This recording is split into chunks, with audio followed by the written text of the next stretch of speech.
नमस्कार दोस्तों। तो आज का हमारा क्वेश्चन है if 3 cot a is equal to 4 check whether 1 minus tan square a upon 1 plus tan square a is equal to cos square a minus sin square a or not। तो इस question से हमारी cot की value तो इधर से ही निकल जाएगी और हमें ये चेक करना है कि ये जो 1 minus tan square a upon 1 plus tan square a ये इसके इक्वल है कि नहीं। तो इसको फाइंड करने के लिए पहले हम tan की वैल्यू निकाल लेंगे, इधर से cos और sin की वैल्यू। तो पहले हम इधर हमारे क्वेश्चन में गिवन है cot की वैल्यू, जैसे 3 इसके मल्टीप्लाई में इधर जाके डिवाइड में, तो cot a की वैल्यू हो जाएगी 4/3। अब cot a किसका उल्टा होता है? tan का उल्टा cot a होता है, tan का उल्टा cot a। तो tan होता है p/b, तो ये है b/p। तो tan की वैल्यू हो जाएगी हमारी इसका उल्टा cot का उल्टा tan, तो 4/3, तो tan की वैल्यू 3/4। और फिर इधर हमारे पास फॉर्मूला रहता है S, ये इन सब का रेशो है, SCT is equal to PVP upon HHB। S हमारा हो गया sin theta, C cos theta, T tan theta, ये P परपेंडिकुलर, B बेस और H हाइपोटेनस। तो इधर हमारा tan ये रहा थर्ड पे, फर्स्ट का फर्स्ट, सेकंड का सेकंड, थर्ड का थर्ड, ये थर्ड पे आ रहा है तो इसका ये थर्ड वाला। तो tan का फॉर्मूला हुआ P अपॉन B, तो मतलब ये ऊपर वाला हमारा परपेंडिकुलर, नीचे वाला बेस। तो अब हम इसको पलटेंगे तो p/p हो जाता, मतलब cot ये होता हमारा b या ये होता हमारा p, tan का उल्टा cot। तो अब हमको निकालना है, इसमें tan की तो निकल गई, cos की निकालनी है, sin की निकालनी है।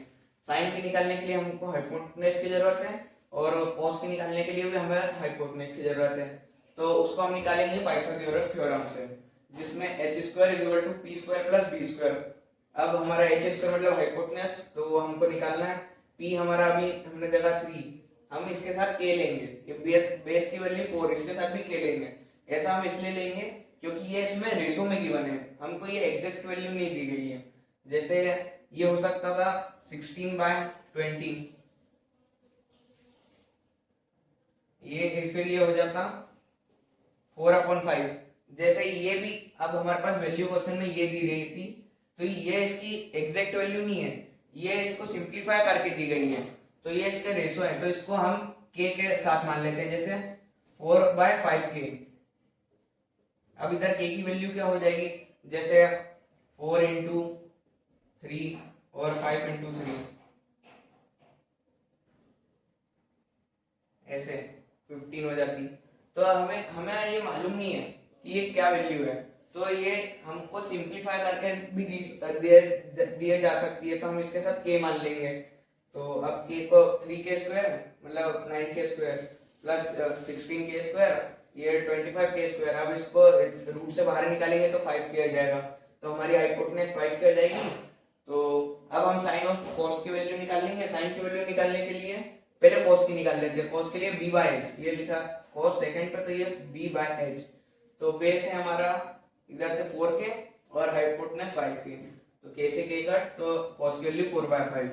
ऐसे sin की वैल्यू ये p/h, तो p है हमारा 3, इधर ये p 3 और h की वैल्यू 5 है, k से k कट जाएगा तो sin की वैल्यू हो जाएगी 3/5। तो अब हम इसकी वैल्यू को इसमें पुट करेंगे और जो हमारा आंसर आएगा फिर हम उसके हिसाब से बताएंगे कि ये इक्वल है कि नहीं। अगर LHS RHS की इक्वल रहती है तो ये इन दोनों के इक्वल है। तो हम इसको अलग अलग भी सोल्व कर सकते हैं कि पहले LHS साइड को सोल्व कर लें या फिर RHS को, या फिर दोनों को साथ में। तो LHS हम दोनों को साथ में सोल्व करते हैं। tan की वैल्यू लगा देंगे इसमें cos की और sin की।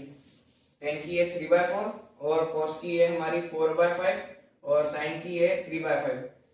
इसको हम सिंपलीफाई करते हैं, तो जैसे 3² 9/16, इधर भी 9/16, इधर प्लस ये माइनस, ये 16/25, ये हमारा 9/25। तो इसके बाद हमें ये 16 से 16 डायरेक्ट काट नहीं पाएंगे, पहले हमको इसका एलसीएम लेना पड़ेगा, क्योंकि 16 से 9 के नीचे है, पूरा का एलसीएम लेंगे, फिर उसके बाद 16 से 16 कैंसिल हो जाएगा। इनका एलसीएम लिया 16 - 9, 16 + 9, ये 16 से 16 कट, उधर हमारा क्या बचेगा, इधर भी हम एलसीएम लेंगे 25, तो 16 - 9। अब हमारा क्या आंसर आएगा 60, ये इधर हमने 16 से 9 माइनस करा तो 7 आ जाएगा, 16 + 9 25, 16 - 9 25 7 और अपॉन 25। तो ये LHS इक्वल RHS, तो मतलब ये दोनों एक दूसरे के इक्वल है, तो ये क्वेश्चन हमारा इधर ही सोल्व होता है। धन्यवाद।